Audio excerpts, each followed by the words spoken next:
Our company is part of a holding company for the production of medicines in Perm. Our company has various equipment for the production of medicines, from a granulator to an automatic self-adhesive labeling line. At the end of the year, we carried out modernization and started replacing obsolete and technically obsolete equipment.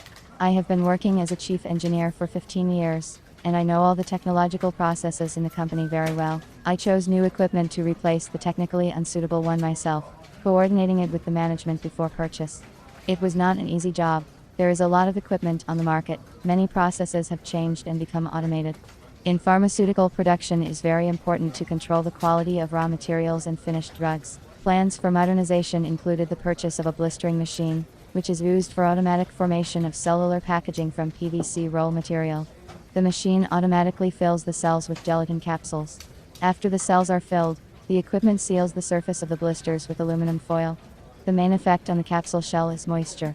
Being in the individual cell of the blister, the gelatin capsule is protected as much as possible. The machine we had was constantly being repaired and did not provide the necessary performance and sealing of the capsules. Since I had already selected many different machines for our facility, I had a lot of experience in selecting and remained in contact with some reliable equipment manufacturers. I began contacting the manufacturers by telephone to find out whether they could produce a blister machine. I specified automatic control, high-quality stainless steel equipment material, and a capacity of 6,000 blisters per hour as my main criteria. I first contacted a company in Germany, which offered me automatic equipment for packaging capsules into aluminum blisters, but they specified that the whole process of delivery, customs clearance and installation of the equipment was not included in the price. Delivery could have been delayed and I declined. Then I contacted the company from Russia.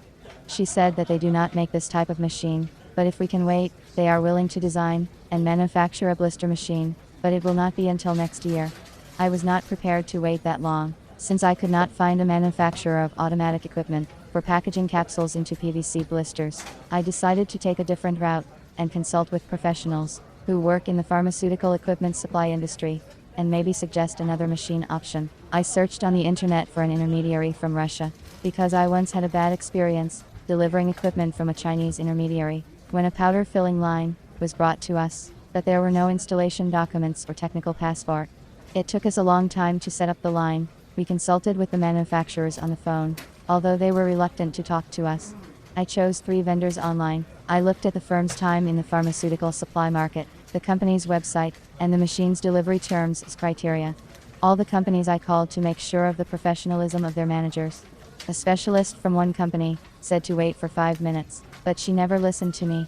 I didn't like such attitude to the customer. The manager, a man, talked to me like a professional. He asked me specific questions about the desired productivity of the machine, told me about the terms of delivery. During the consultation he suggested an automatic machine for packing capsules into PVC blisters, which I was able to quickly negotiate with the company management. The machine was acceptable in characteristics and price. Within a week we concluded a contract for the supply of equipment. A month after signing the contract, we received the automatic equipment for packaging capsules into PVC blisters. The manager provided the manufacturer's warranty, technical passport of the equipment, drawings and operation manual. We installed the machine. The design of the equipment provides a system of working with PVC and aluminum foil packaging materials. Brushes are designed for cleaning of PVC cells. The machine has a system of pulling materials. When heated, PVC cells are formed on the PVC tape. Aluminum foil covers the PVC and is welded with heat. It is then automatically cut into blisters of 12 gelatin capsules each. The aluminum foil trimmings are twisted on a shaft. In the future, I plan to approach the manager of this company to purchase the analytical equipment that needs to be purchased to produce the drug in gelatin capsules. I am sure that he will pick up quality equipment for me. Experience has shown that no matter how confident you are in your abilities, consulting a specialist will speed up the solution of the task at hand and free up time, which can be spent to your advantage.